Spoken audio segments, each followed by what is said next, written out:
हाल ही में रूस के कजान शहर में ब्रिक्स समिट में भारत का एक अलग रौब देखने को मिला। इस समिट में कई मुद्दों पर बातचीत हुई और कई नए देश इस बार इस समिट में सदस्य बने हैं। लेकिन इस समिट में शामिल होने के लिए सबसे ज्यादा उम्मीद लगाए बैठे तुर्की की उम्मीदों पर पानी फिर गया। तुर्की ब्रिक्स का सदस्य बनने के लिए एड़ी चोटी का जोर लगा रहा था। तुर्की के राष्ट्रपति रजब तैयब एर्दोगान की ख्वाहिश थी कि तुर्की ब्रिक्स का सदस्य बन जाए, लेकिन उनकी ख्वाहिश ही रह गई। अब ऐसा क्यों हुआ? क्या इसके पीछे चीन और भारत का हाथ है? आज के इस वीडियो में हम इसी पर करेंगे बात। नमस्कार, मैं हूं आपके साथ चेतन पाठक और आप देख रहे हैं एनएमएफ न्यूज। रूस के कजान शहर में ब्रिक्स का 16वां समिट हुआ। ब्रिक्स के संस्थापक देश ब्राजील, रूस, भारत और चीन हैं। 2011 में इसमें दक्षिण अफ्रीका शामिल हुआ था। इसी साल जनवरी में ब्रिक्स का विस्तार हुआ। यूएई, ईरान, इथियोपिया और मिस्र इसके नए सदस्य बने हैं। इसके अलावा इस साल ब्रिक्स के पार्टनर देशों की घोषणा हुई, जिसमें तुर्की का भी नाम है। तुर्की के राष्ट्रपति रिसेप तैयब एर्दोगान भी कजान पहुंचे थे। एर्दोगान ने यहां कहा कि वो ब्रिक्स गुट से अच्छे संबंध के लिए प्रतिबद्ध हैं। अब तुर्की, पाकिस्तान भी ब्रिक्स में शामिल होने के सपने सजा रहा था, लेकिन वो भी शामिल नहीं हो सका। खैर, पाकिस्तान की तो बात अलग है, लेकिन तुर्की इसमें शामिल नहीं हो पाया। इसके पीछे दो वजहों पर बात हुई, एक चीन और एक भारत। यानी ये कहा गया कि चीन और भारत की वजह से तुर्की ब्रिक्स में शामिल नहीं हो सका। अब इसे समझने के लिए जब हमने लेखक और विदेश मामलों के जानकार निपुण आलम्बयान से बात की, तो उन्होंने बताया कि रूस तो ये दिल से चाहता था कि तुर्की ब्रिक्स में शामिल हो। चीन भी कहीं ना कहीं ये चाहता था, लेकिन भारत पर क्यों इस बात का आरोप लगा? तो वो पाकिस्तान के मुद्दों को लेकर, जो कश्मीर का राग हमेशा अलापता है और तुर्की उसका समर्थन करता है। लेकिन क्या भारत का इसमें कोई रोल था?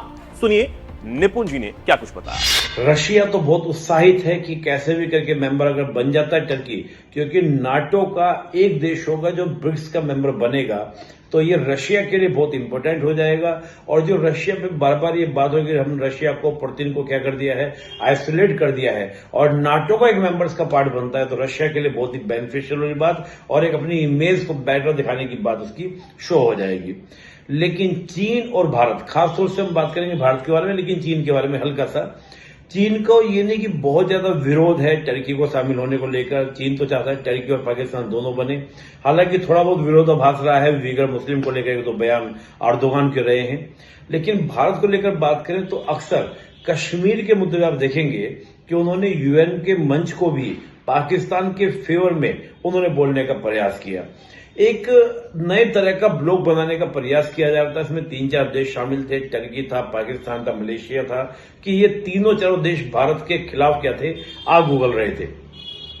हालांकि इस बार हम जब देखें, यूएन का जब समिट हुआ और जनरल असेंबली की जब मीटिंग हुई, इसमें एर्दोगान ने अपने स्पीच दिया, तो उन्होंने कश्मीर का नाम का प्रेस किया। उसको कहीं ना कहीं देखा जा रहा था कि भारत के फेवर में दिखाने का प्रयास, ताकि वो ब्रिक्स का मेंबर बने। लेकिन अभी ये बात हमारी ओर से, भारत सरकार की ओर से ऊपर नहीं आई है। हालांकि जर्मन के एक अखबार ने अपने आर्टिकल में लिखा है कि भारत के विरोध के कारण जो था वो मेंबर नहीं बन पाया टर्की इसका, लेकिन ऐसा नहीं।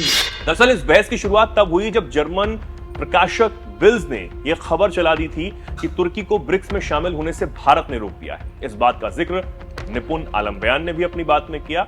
वहीं ये जानना भी जरूरी है कि तुर्की ब्रिक्स में आने के लिए इतना छटपटा आखिर क्यों रहा है। इस पर निपुण जी ने क्या बताया है वो भी सुन लेते हैं। अभी क्या है कि जो एनडीबी, ब्रिक्स का एक बैंक है एनडीबी, उसके द्वारा घोषणा की गई है कि हम इस साल $5 बिलियन अमेरिकन डॉलर का लोन को क्या करेंगे, डिस्ट्रीब्यूट करेंगे, बांटेंगे।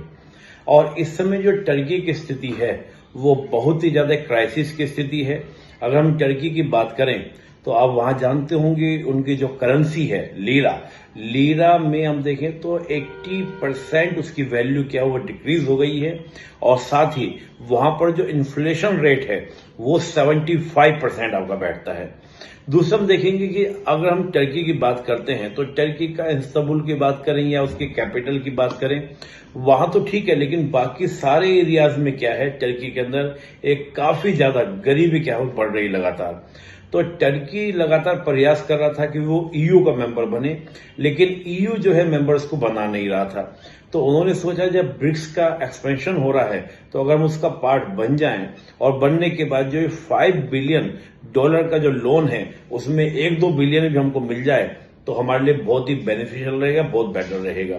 तो टर्की उसके लिए बहुत उत्साहित है कि वो ब्रिक्स का मेंबर बने। अब भारत को लेकर जो कहा गया उस पर भारत ने तो कुछ नहीं कहा, लेकिन जर्मन अखबार में भारत को एक वजह इसे बताया गया इसलिए भारत पर ये आरोप लगे। वहीं अगर पाकिस्तान की बात भी कर लें तो हाल ही में ब्रिक्स शिखर सम्मेलन के समापन भाषण में प्रधानमंत्री नरेंद्र मोदी ने कहा था कि ये सभी फैसले सर्वसम्मति से होने चाहिए और ब्रिक्स के संस्थापक सदस्यों का सम्मान होना चाहिए। इस टिप्पणी को पाकिस्तान को ब्रिक्स की सदस्यता नहीं मिलने से जोड़कर देखा गया।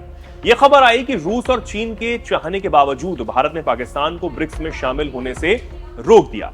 हालांकि भारत में पाकिस्तान के उच्चायुक्त रहे अब्दुल बासित ने कहा कि पाकिस्तान को ब्रिक्स में पार्टनर देश का भी दर्जा नहीं मिला है। पाकिस्तान ने होमवर्क ठीक से नहीं किया है। अब आप क्या सोचते हैं, क्या वजह रही होगी और इस पर आप क्या कुछ कहना चाहते हैं? कमेंट सेक्शन में आप जरूर बताएं और देखते रहें एनएमएफ न्यूज़।